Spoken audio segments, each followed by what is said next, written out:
Welcome, everyone. Thank you for joining us for this great presentation at our 6th Annual Voorhees Economic Development Incentives Conference. We're thrilled to have you join us again. Just like last year, we had more than 300 of you in person. Next year, we're hoping for more than 300 in person again. This year, we'll make the best of it with a virtual presentation. And again, just so excited to have you. Just a few reminders. Well, first, I'm Scott Zients. I lead our Economic Development Incentives team. A few reminders.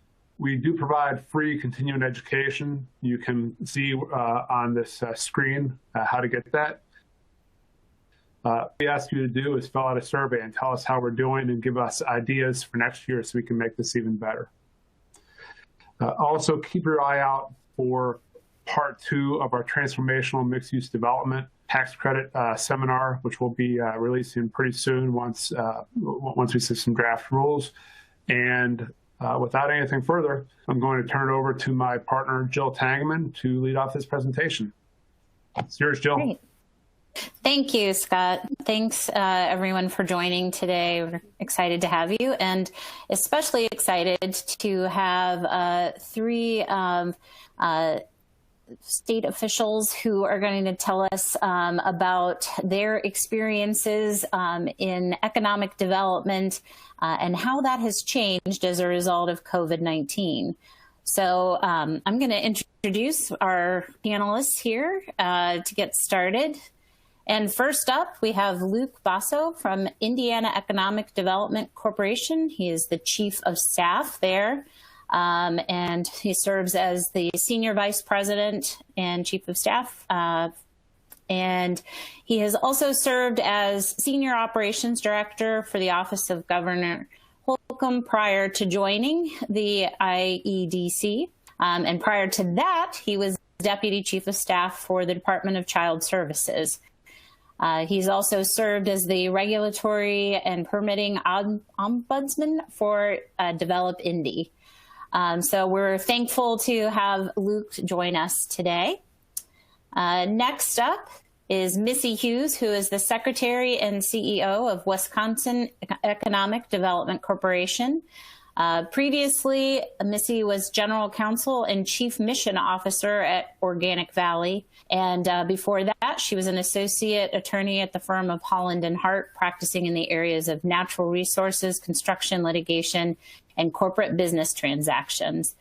So we're thankful to have Missy here as well. And finally, Lydia Mahalik, who is the Director of the Ohio Development Services Agency. Prior to accepting her current position, Director Mahalik was the 55th mayor of the city of Findlay, Ohio, taking office in 2012. She's the first woman to hold the city's top post. And prior to her election as mayor, she was the grant administrator for the Hancock Regional Planning Commission. So thank you, Director Mahalik, for joining us today. So we're thankful for this fabulous panel. And we're going to get started with some questions. We do have a Q&A box, so hopefully all the attendees can see that. If you have questions as we go along, please don't hesitate to type those into the chat, and I will get to them. We'll probably do most of the questions at the end, but I'm going to kind of keep an eye on that as we talk and may be able to answer some questions as we go through. So I am going to start with our first question to our panelists, and I'll give each of the 3 a chance to answer. So our first question, how have the priorities for your state's economic development changed as a result of COVID-19? So Luke, why don't you kick us off? Thanks, Jill, and thanks to everybody. Happy to be here. And our 10 inches of snow last night, so it's nice to be nice and warm on this panel today. I think first and foremost, I mean, we had to figure out what COVID was and how it was going to affect the entire state before we can look at it from an economic development standpoint. We all remember the early days when he thought this was going to be a 2-week and out type of a pandemic, and then obviously it's lasted much longer. But for us in the state of Indiana, one thing we really have turned attention to and made a priority is reshoring and onshoring Indiana companies who are doing business overseas. How can we bring that business back to the United States and back to Indiana. So we launched a few programs like that. And then really for the most part, we just kept our foot on the gas and started kept doing a lot of the same things we normally do without traveling. Phone calls to our clients, phone calls to anyone, to businesses in the state, just seeing what we could do, not just from an incentive standpoint, but how can we be a better government during the pandemic as well.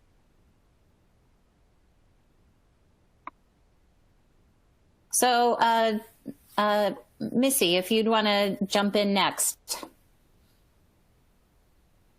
Yeah, so, I think when the pandemic hit Wisconsin, what we really saw was our small businesses take a monster hit as we went from, gatherings of less than 50 people to gatherings of less than 10 people to our safer at home order. This really impacted our Main Street businesses. For a large part, our manufacturers, our ag businesses were able to really keep going. And so our priority became, how can we assist those businesses with accessing PPP and then also making sure that they had resources that were available to them. Our agency became responsible for distributing about $250 million worth of CARES Act funding through the course of 2020. In a typical year, WEDC does about 300 awards. And by the end of June, we had done over 30,000. So we built systems and broke them and then rebuilt them in order to be able to do that. One of our other real priorities became getting businesses the information that they needed in order to operate in the new normal that we were experiencing. So we helped businesses with that determination. Luke mentioned, remember how we thought it was going to be a couple of weeks? Well, we had a determination about whether businesses were essential or non-essential. And so we raised our hand to be able to help businesses navigate our safer at home order. And then we developed a set of standards and kind of industry guidelines for businesses to consider as they were reopening. So we had the benefit of having a number of large corporations that experienced shutdowns in China and then experienced, as the virus came across Europe. So they were able to inform us, like, this is what's going to happen. This is what's coming at you. You should take, we took advantage of that knowledge and really tried to help our businesses. The last thing I would add is, for a priority for us that will continue, for quite a long time is the challenges presented by the racial equity and disparity that we see in Wisconsin. We have some of the biggest challenges, especially in Milwaukee and Madison. And so we're really focused on, what can we do to help resolve some of these long-time disparities and disinvestment and have a real focus on that. Great. Thank you so much. And Lydia, how about talking about what we've done here in Ohio?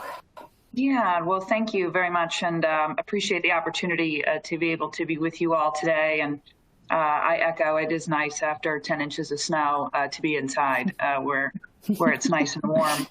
Look, I don't know, just like the other two, our approach to economic development really didn't change a whole lot. We really had to figure out how to leverage our assets. We needed to make sure that our communities were prepared for what was about to happen. Specifically, we just really doubled down on the small business aspect of things. I mean, we recognized that small businesses, it's our bread and butter. We do it really, really well, and they were most definitely impacted in a disproportionate way than maybe our larger manufacturers and ag businesses across the state. And so we really just tried to, pivot and really promote a buy local, a shop local experience. Instead of our tourism group really promoting people to come to Ohio and to visit, we really doubled down and did a lot of work on the tourism side, just really promoting all of these small businesses, these Main Street businesses that, because of these particular orders that were in place, they may have been impacted. I would say we too are on the PPE retooling and reshoring stuff. We were involved very heavily and still are in administering those CARES dollars that have been funneled through from the federal government to the states.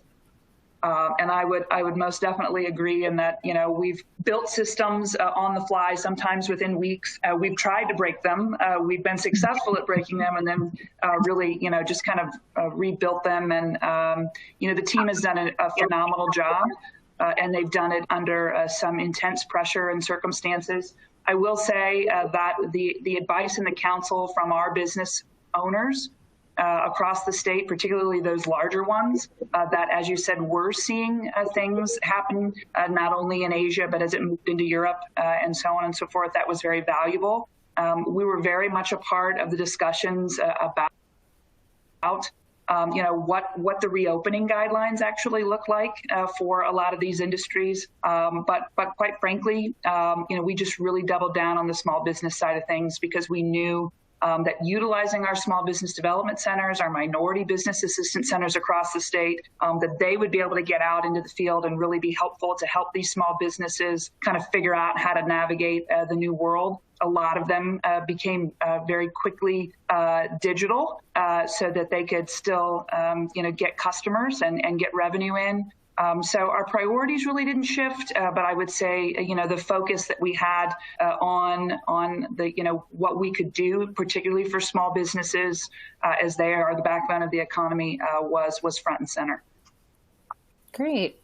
So while we're talking about what your states have done for especially existing businesses, we got a question from the audience. For manufacturing firms, to what extent did your businesses encounter supply chain problems with offshore suppliers? And do you think that reshoring is a real opportunity or just another fad?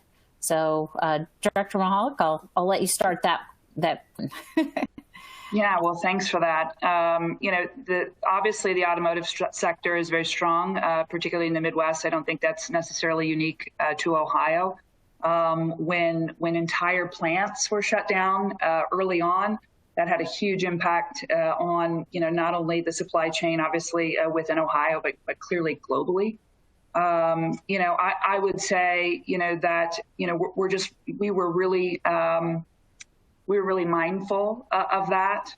And, we were just focusing on making sure, again, a lot of these suppliers were these smaller businesses, maybe fewer than 50 or 25 employees, that were essential components really to those larger manufacturers, whether it was an auto or aerospace or what have you. And what I will say is that, I think there is an opportunity on this reshoring concept. I think that, there are ways in which that states can take advantage of it. I would say that it's more than just a PPE type thing. There are a lot of components or a lot of industries that could benefit from reshoring. I just think states need to figure out what those are and utilize their strengths to really make a difference. Great. Missy, how about what issues did you find in the offshore supply chain? In talking to our manufacturers, because of kind of the ability to see this coming, a number of our smart manufacturers anticipated difficulties in supply chain and bought ahead. So though they were really able to use their kind of back inventory in order to continue to meet supply. We did see some supply disruption, but again, for the most part, our manufacturers held tight. We saw a significant supply chain and probably most of the news and the focus was on our agricultural side, where we had meat processing challenges and dairy challenges with the shift from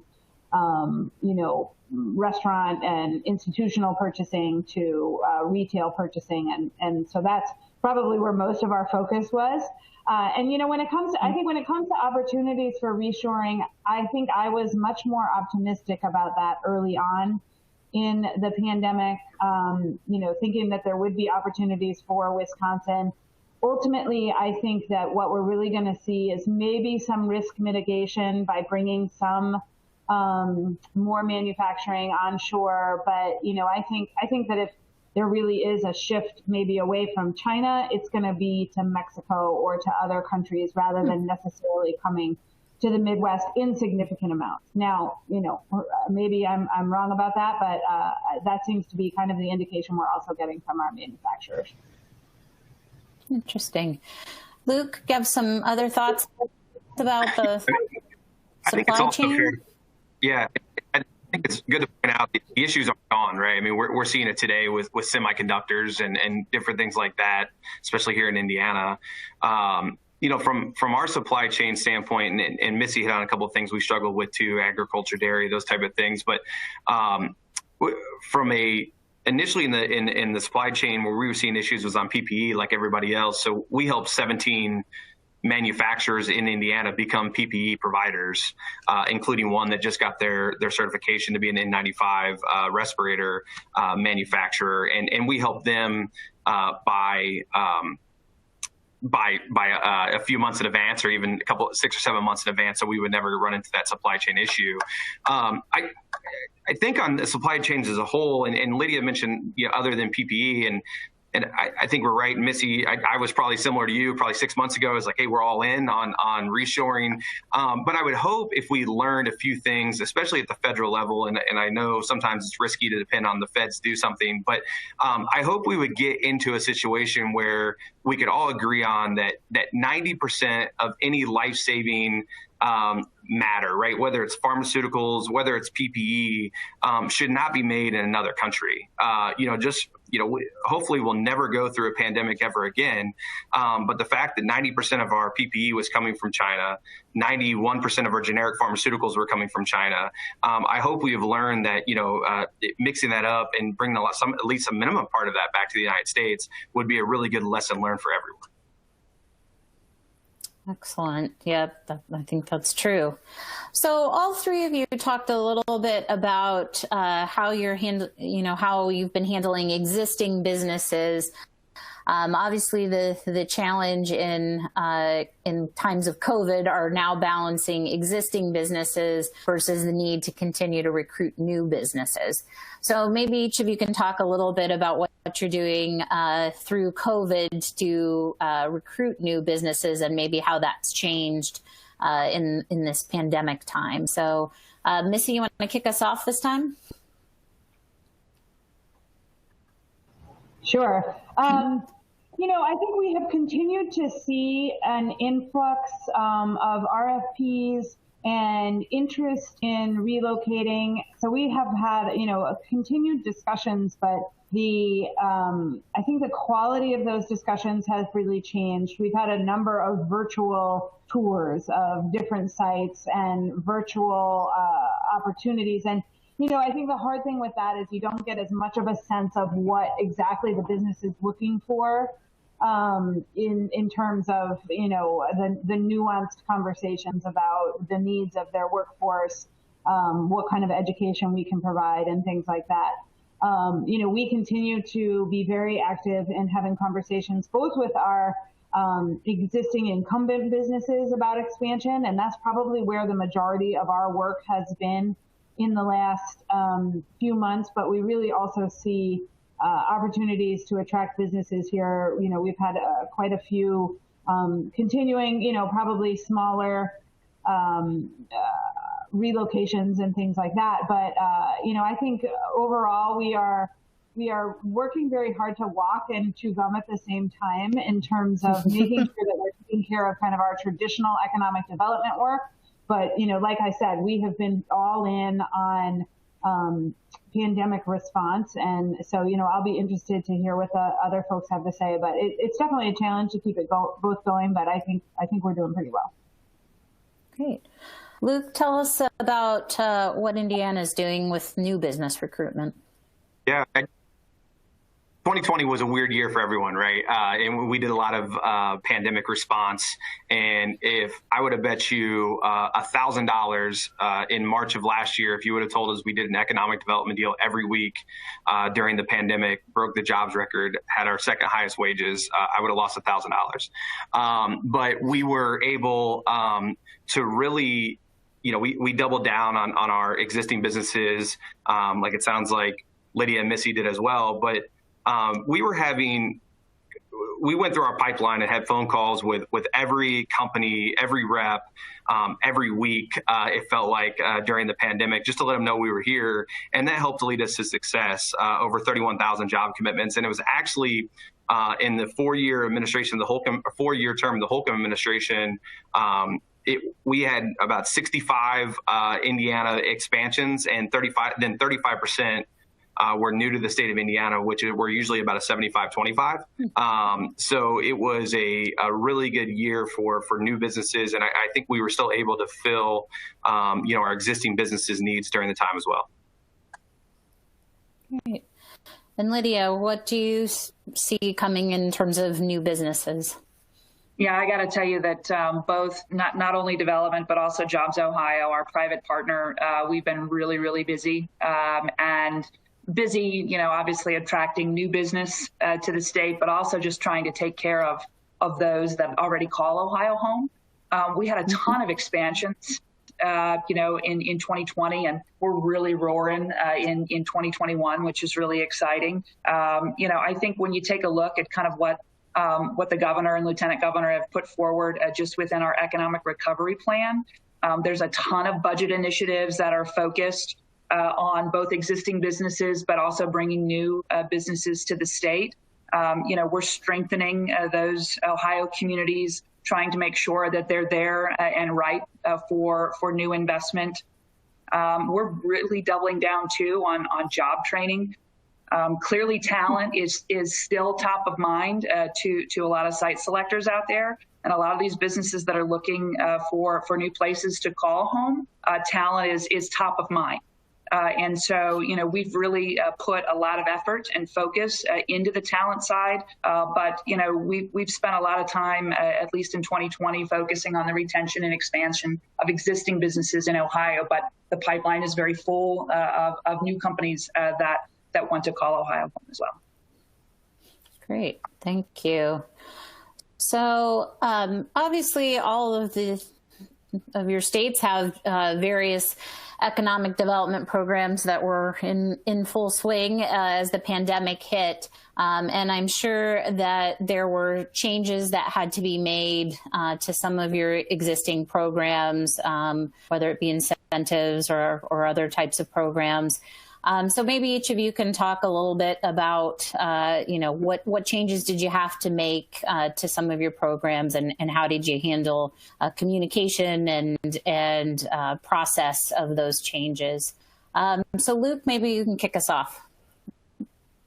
Yeah, so I think for the most part, outside of the pandemic-related response that involved CARES dollars, we didn't really change a whole lot about what we do in our day-to-day programs, except we did launch one new program called EASE, Economic Activity Stabilization and Enhancement Program. I joke we don't call it EASE for how easily I can say it. But the big thing that came out of that was a program called our Manufacturing Readiness Grants. This was a program exclusively for Indiana manufacturers. It was a matching grant up to $200,000 for advanced technology, advanced manufacturing. And we have seen a tremendous amount of success, so much success. The governor has made it a part of his 2021 budget. But the IADC, we've invested about $6 million and seen $47 million of private sector investment to match that. It was a program that we were working to launch, especially early April of last year. The pandemic hits, we put it on pause, and then we made some minor adjustments to focus on PPE at first, and then it really just took off. And we're excited to continue that program, and it's been really well received by all of our Indiana manufacturers. Oh, great. Okay. So Missy, what are your thoughts?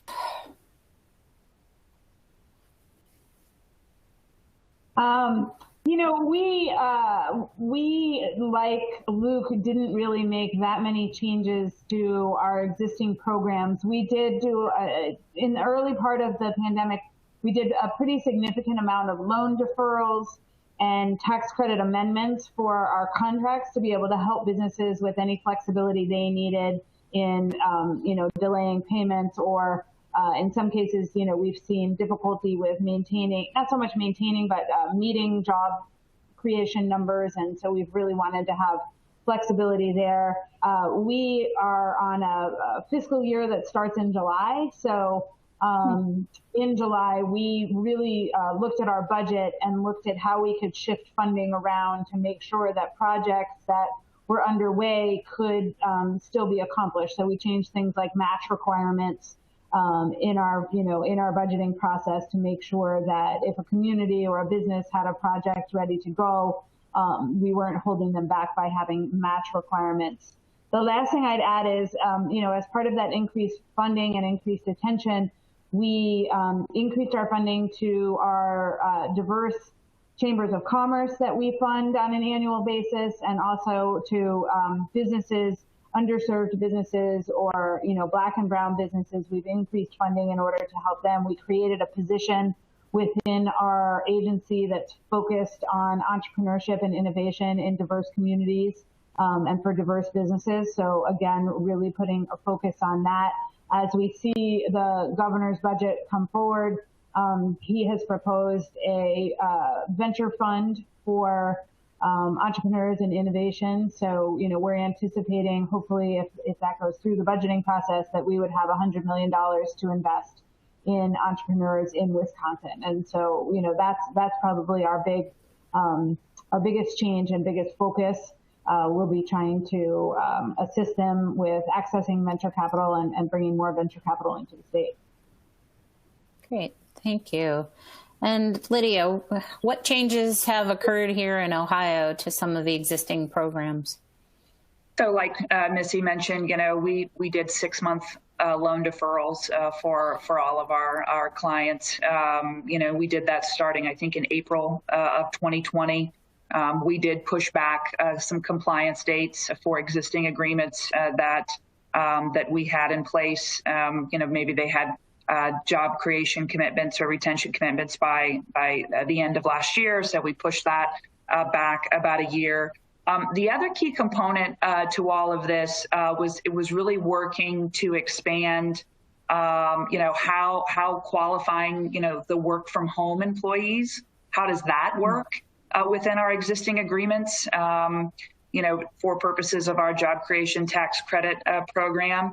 And with this, I think what we're looking at potentially is this permanent shift to really working from home, which I absolutely despise, but some people really love it.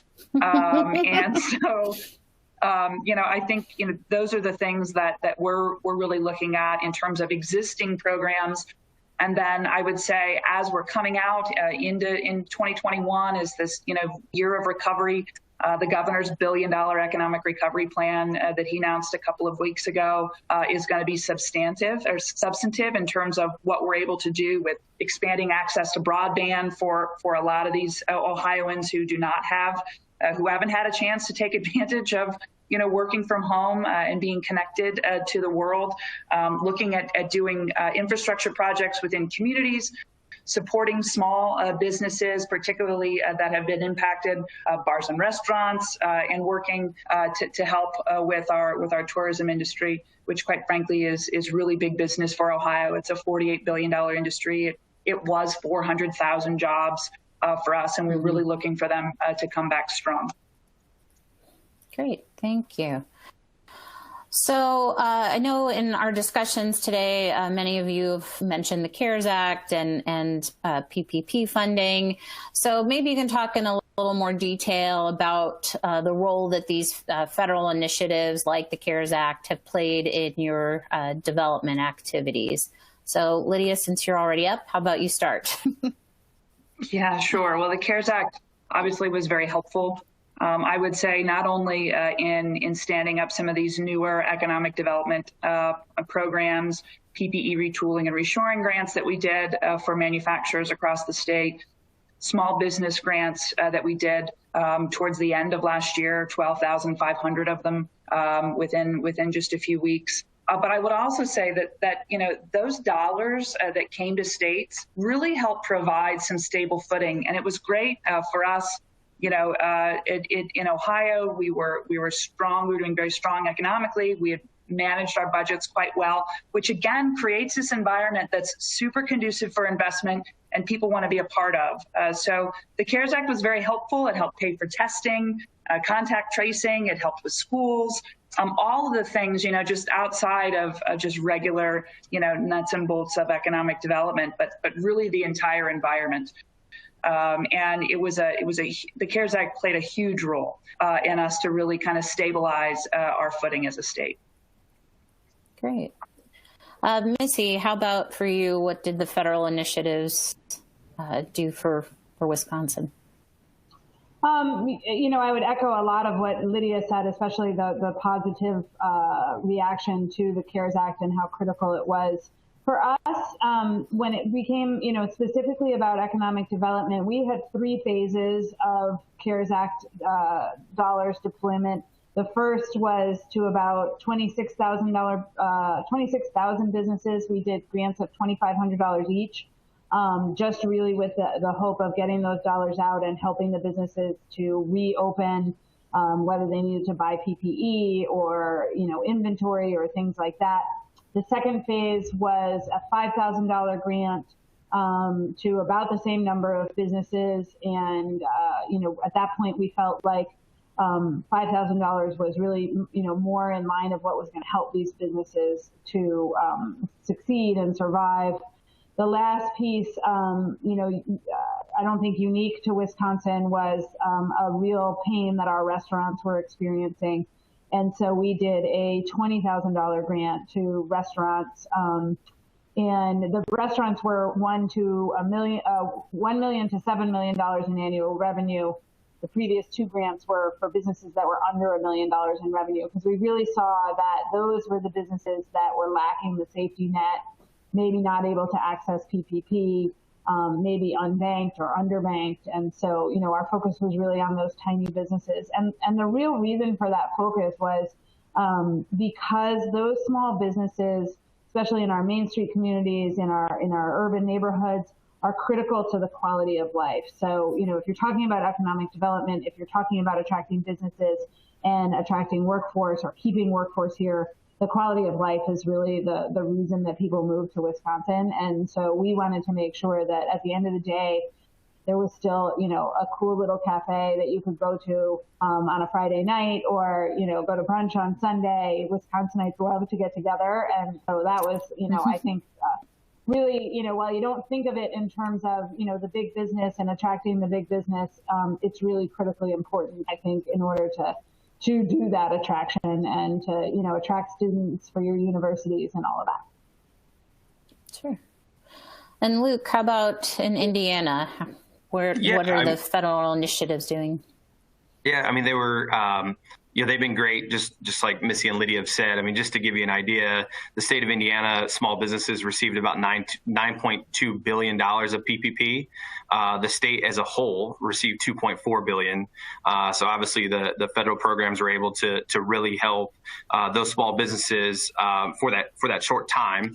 And then, from an IEDC perspective, we were involved in really how all the dollars got allocated as we were on the lead on the governor's economic recovery and relief team.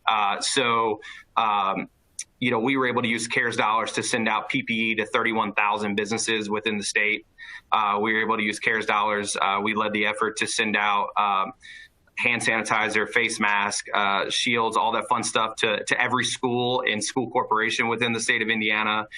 We just wrapped up a $38 million small business program that's focused on companies with revenues under $5 million, who's been really used more than half by restaurants throughout the entire state. And so, the CARES dollars was big. It was huge for us to keep our small businesses going. And then we try to stretch it as much as possible by working with other organizations and associations to make sure we were hitting their hardest hitting and giving money to the hardest hit members. And then also making sure we weren't duplicating efforts. As we all know, there's still CARES dollars that hasn't been spent, and wanted to make sure that the money that was coming out of the IEDC was going to businesses that weren't able to get it in other places. Oh, great. All right. Well, good information. So as we I think we're all hoping that we're coming to the long end of this pandemic, but I think, we all know that the trends are changing as a result of this pandemic. And so I'd like to hear what trends are emerging in terms of what you see for applications, RFPs, new potential projects. I think the landscape has changed, and I'm sure you all have some thoughts about what's coming next. So, Missy, why don't you tell us what you see in the future for Wisconsin?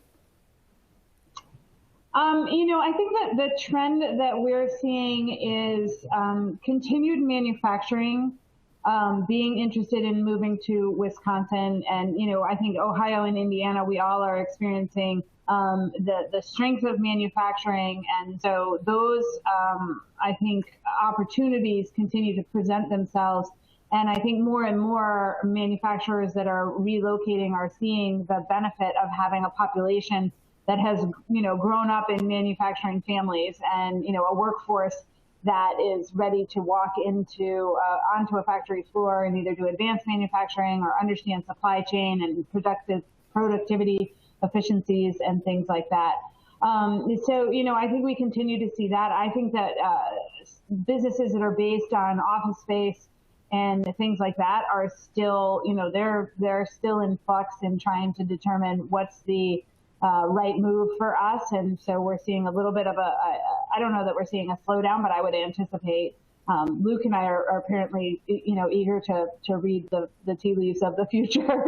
So, I anticipate that we'll see some a hesitancy there in moving people around, especially when everybody's remote. But we have seen, continued expansion of and attraction of manufacturing. Great. Lydia, what about you? What trends are you seeing in Ohio? Yeah, well, first of all, I have to say that I think, we are going in the right direction. But whenever I'm asked from different folks, like, what's the one thing we can do as Ohioans to continue to support, our economic climate, and it's to stay vigilant. And, we still have to social distance. We still have to wear a mask. We wash our hands.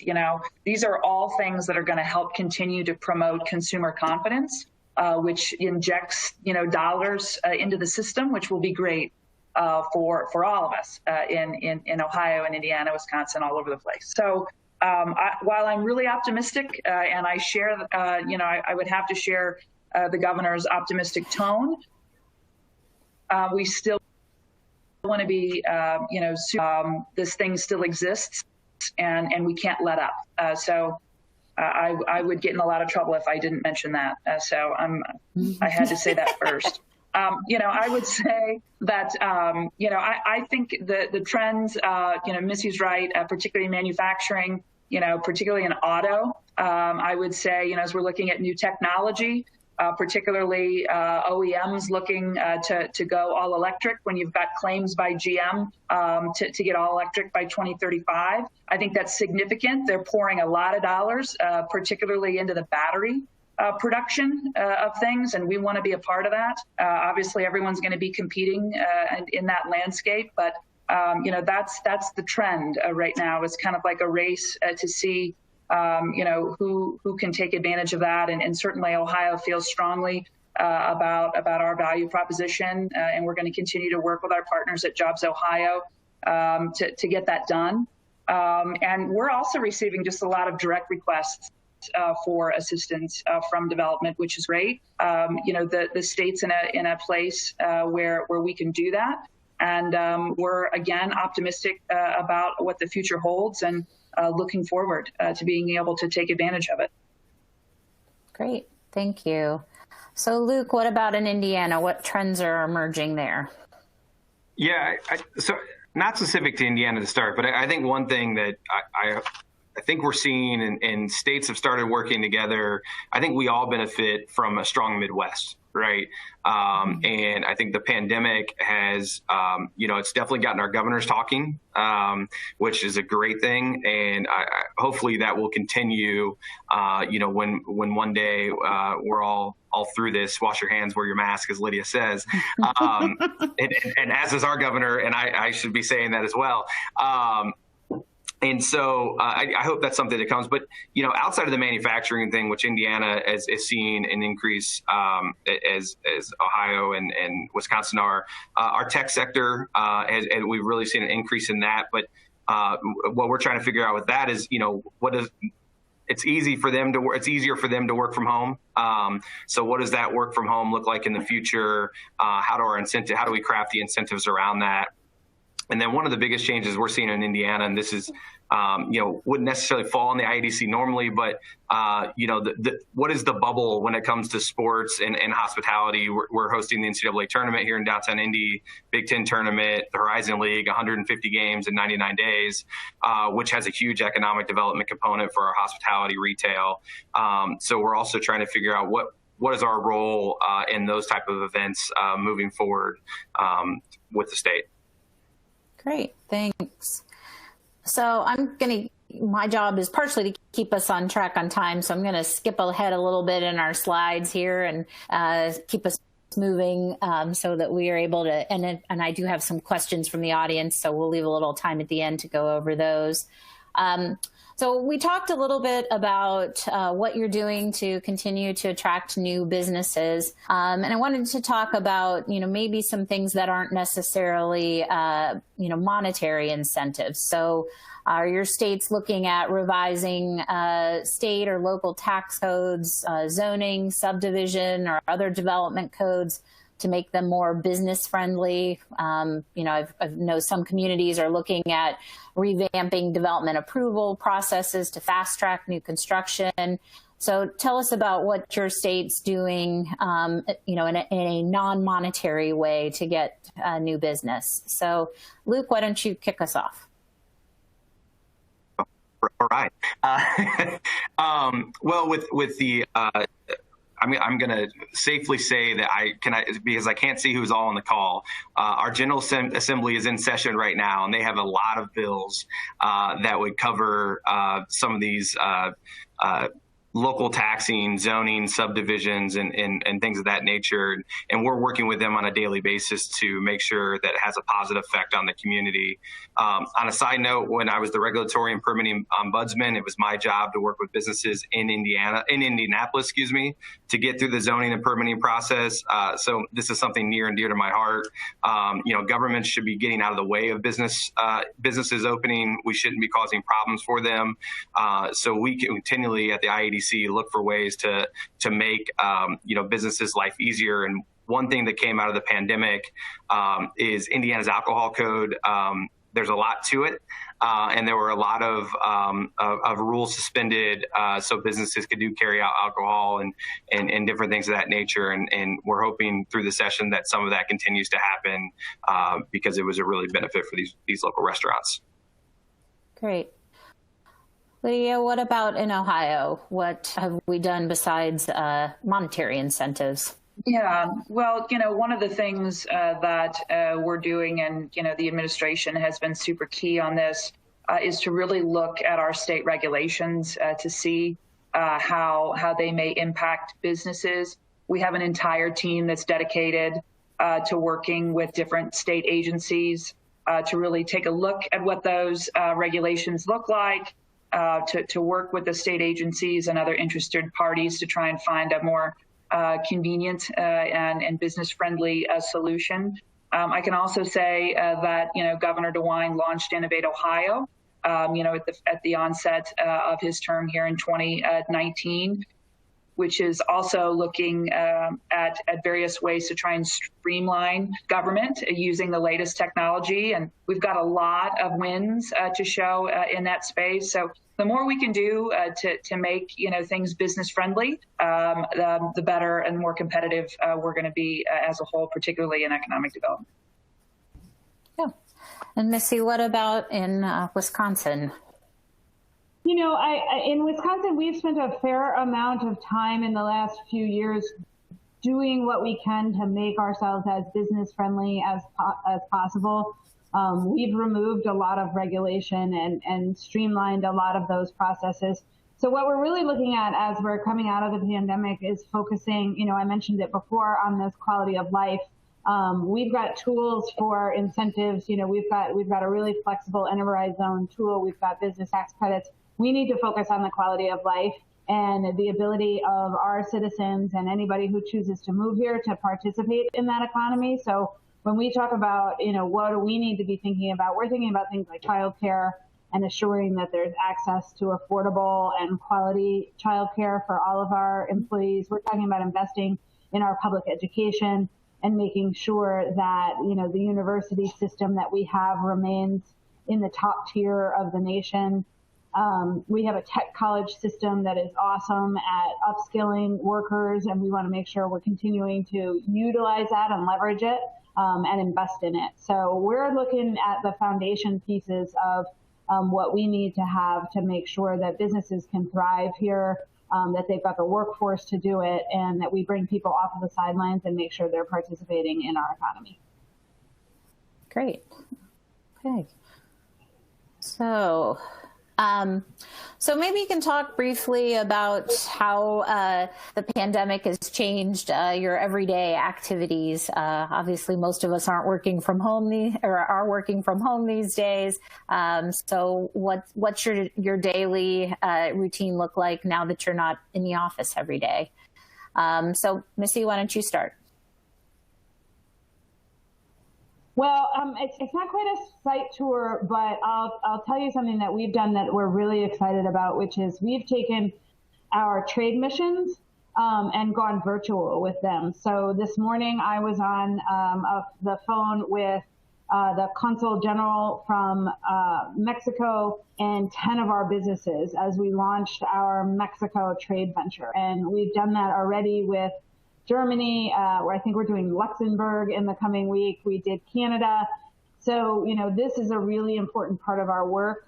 Wisconsin exports about $22 billion worth of products every year. So, our international business is incredibly important to our businesses, and we've made this pivot. So, I think that's something that at times would take me away from the office or my deputy away from the office for a week at a time. Now we're doing it virtually, and we're able to include more businesses in our tours. So, we're really excited about that. Cool. Right. How about you, Luke? What's your daily routine look like now? I never left the office. There was 6 of us that stayed in, socially distanced, that handled the PPE and CARES dollars part of it. And then slowly but surely, we've had staff come in. We're about 50% full, which is what we could do safely. But, a lot of things have gone to virtual. Just like Missy, we're doing some of our international stuff virtually. And then, our Secretary of Commerce, he would travel every day of every minute if he could. And he's unable to right now. So like I said earlier, we sit in this conference room and make phone call after phone call to different clients and customers and existing businesses to let them know we're here. It's been a big adjustment for everyone. Obviously we had some work from home plan, but to try to do business development and deals over Zoom and Teams, it's been a learning process. I'm sure right when we'll get used to it, everybody will be able to meet again, which I look forward to that day. But just like everybody else, figuring out Zooms and Teams, and also reminding myself that when we're talking to staff or talking to people, I'm always on camera. That's been my biggest adjustment. Fair enough. And Lydia, how about for you? What's your daily routine look like now? Well, I feel like everyone, we're on a perpetual Zoom call or conference call at all hours of the day. I would say that there are a lot of people that have expressed how great it is to have a wonderful quality of life and this work-life balance. And I laugh. I'm like, oh my gosh, I'm so glad that you've got that figured out, because, I feel like we're all a lot more accessible, if not, we're if not, more so than what we were. And look, we're deal makers, right? At heart, we want to get things done. Being able to go around and visit different folks around the state is, definitely a highlight. of being in a position like this one. But I think, quite frankly, it's made us a lot more efficient. It is great to do international visits via Zoom. It's a lot less expensive. Food's not as good. But I think it's made us really efficient, and I think it's proven that we have a lot to give. And I will say this, my team, given all of the things that we've been dealing with, not only with existing programs, but with the launch of a ton of new programs, they have performed phenomenally well. And quite frankly, I'm happy to say that they've done a wonderful job adjusting to working from home. And I do want to get back in the office. Seems like everyone may be, getting a little anxious and has a little cabin fever. But the team has done a great job of delivering, designing programs, delivering them on time, on target, and doing a great job. And they've been doing it, in a whole new environment, which is this new virtual work from home. Great. So while we're talking about this topic, maybe we can talk a little bit about what new practices have you discovered as a result of COVID that you would keep in place? And maybe as we talk about this question, maybe tell us the things you don't want to keep in place that you've had to change, and maybe the things that you do, so that we can talk about what's going to change going forward. So, Missy, what do you think are some changes you've made that you'll keep in place? Well, I think that the first one is probably a little more squishy, for lack of a better word, but the all hands on deck effort that we had in order to deploy the CARES Act funding really gave us the opportunity within WEDC to work cross-functionally. So where we had folks working on business attraction or helping with our community development, and we had folks working on international and folks working on entrepreneurship, they've now all really started working cross-functionally and understanding what each other is doing. And I think that that's really going to enable us to have, a suite of programs and thoughtfulness that really now can tie much better and assist our businesses and our communities much better. And the other, I think new best practice, again, squishy, is really a focus on innovation and a focus on not only our own innovation. We stood up programs quickly and moved quickly, and that flexibility is really important, but celebrating innovation all around the state and, celebrating the hustle that we're seeing as a result of the pandemic and trying to, how do we keep that energy going, I think is really one of the things that we're really focused on. Great. Luke, how about in Indiana? What new practices will you keep in place? Yeah, I guess first internal looking, staff check-ins, and we really went out of our way to make sure we were talking to each business unit, having regular check-ins. I think it gets lost when you're in office every day. You see somebody, you assume everything's going all right. We all know that the pandemic has wreaked havoc on mental health. So for us, it was really a chance as the senior leadership team to reset and make sure we were checking on our employees, making sure things outside of their everyday life are going all right. It's really benefited. Missy talked about the team coming together as a team. They're on PPE and COVID related stuff. I would take the 100 people at the IEDC and put them in front of any challenge and feel like we could solve that problem after what we dealt with during the pandemic. And I'm sure Missy and Lydia feel the same way about their teams. And then the other thing I really enjoy about this is this right here. The chances of the secretary and myself being able to do as many panels and conversations we've done this year without, the technology, we wouldn't have been able to do it. And then I mentioned before, the one thing I want to get that if I could get rid of this, it's really tough to negotiate over these as well. You can't pick up on the room, can't pick up on people's tendencies. So, but for the most part, I think we've enjoyed this as much as we can with knowing that we're going to get back to normal at some point. Great. And Lydia, what about for Ohio? What best practices will you keep? Well, I think, what will be nice at some point in time when things might slow down is really just an evaluation of, kind of like what we've been through and what works and what doesn't, or what we could do better.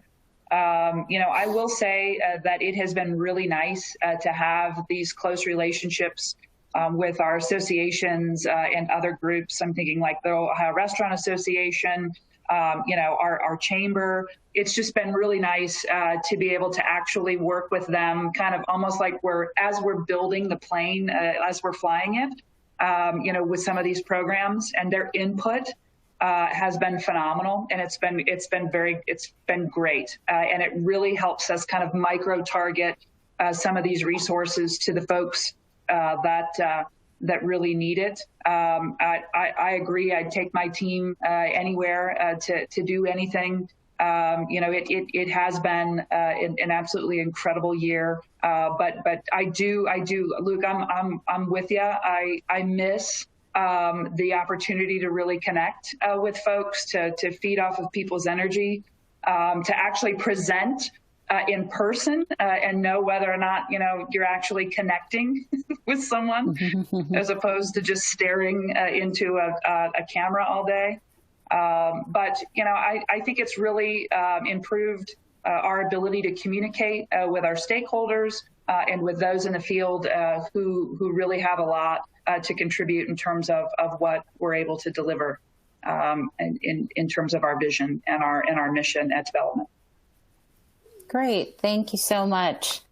Well, unfortunately, we are right at time, and I want to thank everyone on the panel, Luke, Lydia, Missy, for sharing information about your states and all the things that you are doing in this COVID time. I think we're all impressed at all you've accomplished through a pretty difficult and unprecedented period in our history. So thank you. I know we didn't quite get to all the questions today.